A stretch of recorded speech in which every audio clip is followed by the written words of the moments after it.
Welcome back to another Rufus Reacts. So we are back after an unannounced two-week hiatus with a new game and a new vision for the future of this channel. We needed those 2 weeks to sort of collect our thoughts, figure out what we're doing next, figure out how to do what we want to do next, that sort of thing. And also just we didn't really have opportunity to record as much as we would have liked. But now we are back. We're going to be playing a fun roguelike game. And if you don't know, a roguelike is a game which randomly generates its maps every time, and usually there's no reloading after death. Although with this one you can actually set it on full rogue or moderate. We're going to go ahead and set it on moderate, and not because I don't enjoy the roguelike aspect of the game, but just because this is Rufus's first time playing, so we sort of want to give him an experience that he can enjoy rather than being frustrated by, right? Alright, so this is the screen in which you set all of the aspects of your game. So you can make it permadeath, but you don't have to. We're going to go ahead and set it on the hardest difficulty, but we're going to remove the permadeath so we can reload after saving. We're not going to do the smaller floors, and hopefully, eventually, we're going to get to the 15th floor and defeat Dredmor. Now this is DLC. Yeah, that's downloadable content. So if you just buy the base game, which is a great price, and even if you buy all the DLC, I don't think it goes above $10 to get everything for the game, and it's well worth it. This game's fantastic. It's one of my favorite games. Anyway, enough difficulty settings. Now we get to choose our skills, and there are a lot of skills to choose from, as you can see. All but one skill here fits on the screen, and we're not going to be using the Taurus skill. You can set yourself random skills. There's an achievement if you beat the game with everything being random, but we're not going to go ahead. We're not going to try for that. So Rufus, what kind of build do you like the most? Do you like a roguish type, a fighter type, or a wizard type?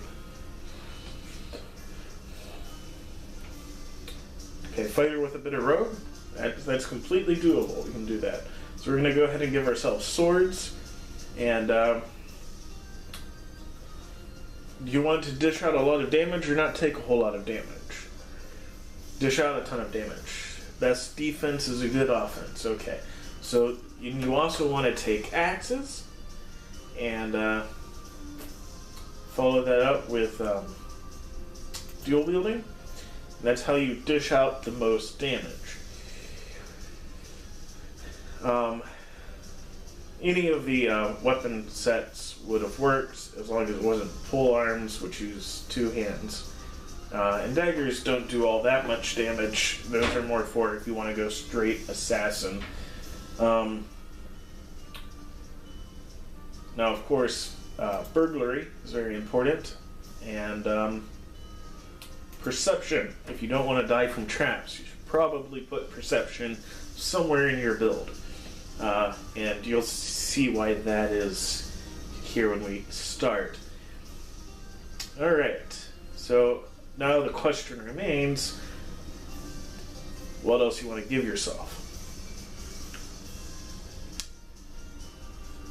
Alright, you want to be able to throw things better.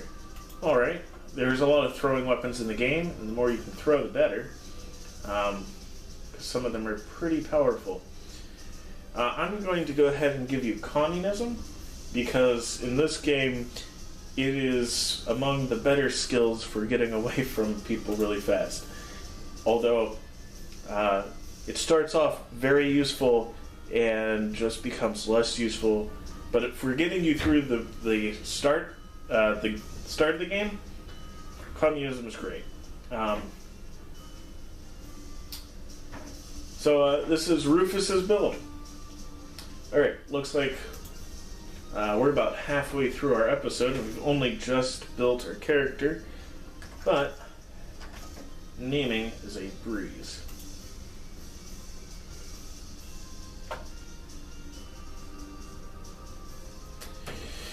In ages long past, great heroes bound the Dark Lord Dredmor in the depths of the earth, that his evil would never trouble the land.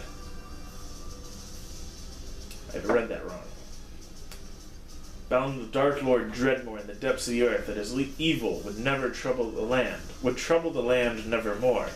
Alas, the foul lich Dredmor proved most devious and patient, for he has been loosening his magical bonds, slowly freeing himself to again spread his evil in the world of light. He must be stopped again.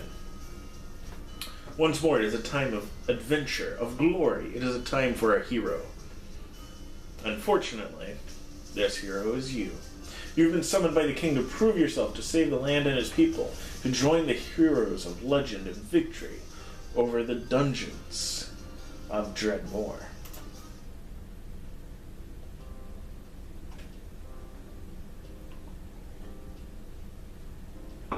Alright, so now we're loading. It's randomizing its maps. And, well, the first room's always the same.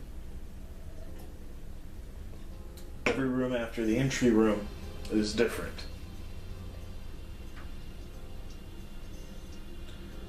Alright, so this is our entry room.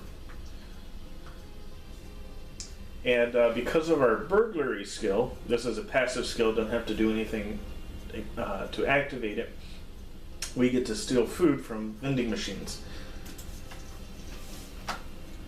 Don't really have any money to buy things with, but it's very useful for getting things that, while may not be useful to us right away, we can always sell it later.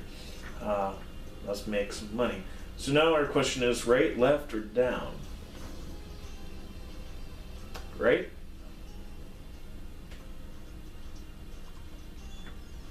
Okay, came to what appears to be an empty room. Oh, I should probably explain that. So I have auto loot set on, which even if you turn auto loot on, you have to go to configure auto loot, turn on everything. I find it easier to set everything on, but there's some things you have to pick up manually. That's fine. Doing it this way actually means that I don't take up any of my turns, because this is a turn-based roguelike game. So the monsters don't move until I take a turn. We're going to go back here, and we're going to disarm that trap. Oh, we found lost wizard keys pretty early on. It's one of the few items you can't set auto loot for, so I had to pick that up manually. And a gargoyle arrow trap. Alright, there's a blobby, so we're going to attack it. I'm going to show you why communism is a good starting skill. So you set skills by left-clicking them, and then we can right-click to use the skill. We've turned invisible. Monster can't see us, and the monster we attacked is stunned. So no monsters can see us, and the monster we attack stunned. This lets us for 3 rounds.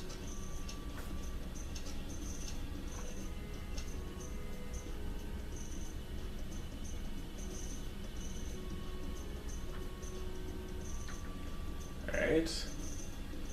Now we are going to wait a turn by pressing space. Let the monster get close, and then we're going to attack it. It's going to attack us. We need to move out of that spot because it's got acid in it. And after fighting 2 blobbies, you can see we are pretty injured. But most traps, because we took both burglary and perception, don't really hold much of a threat to us. So as long as we pay attention, you have to be such a distance from traps to see them. As long as we pay attention, they're not going to do much for us. So we had to get right up onto that trap to see it. I'll pull a lever. Ah, opened up a little passageway here. Cool.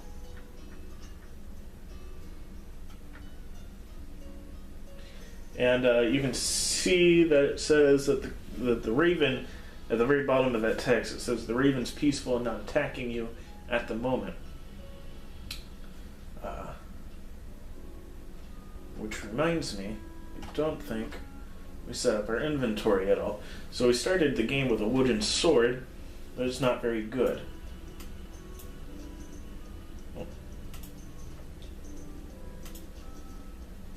Going to be using the sickle instead, and we're going to put the wooden sword in our other hand. We take no penalties to that because we took the dual wielding. And let's see, what do we have? Alright, so we're going to eat the cheese log here. We're going to close that, close that. We're going to get right up onto this raven. We're going to sneak attack it, and then we're going to attack it again. We can kill it in 2 hits without it fighting back at all.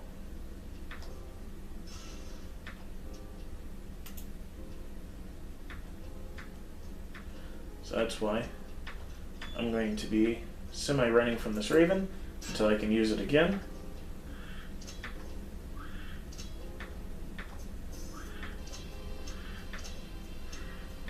It dodged a lot of our attacks, but that's okay. We eventually killed it. And you can walk off. You can walk off the pane. So that's what we're going to do now that we're in a little safe spot. So yeah, that's a dead end. You can enlarge your map to look at it better. That's shrinking. Alright, so you can see we now have several options. You can go any direction we choose, but you know, this is a good place to stop this Rufus Reacts.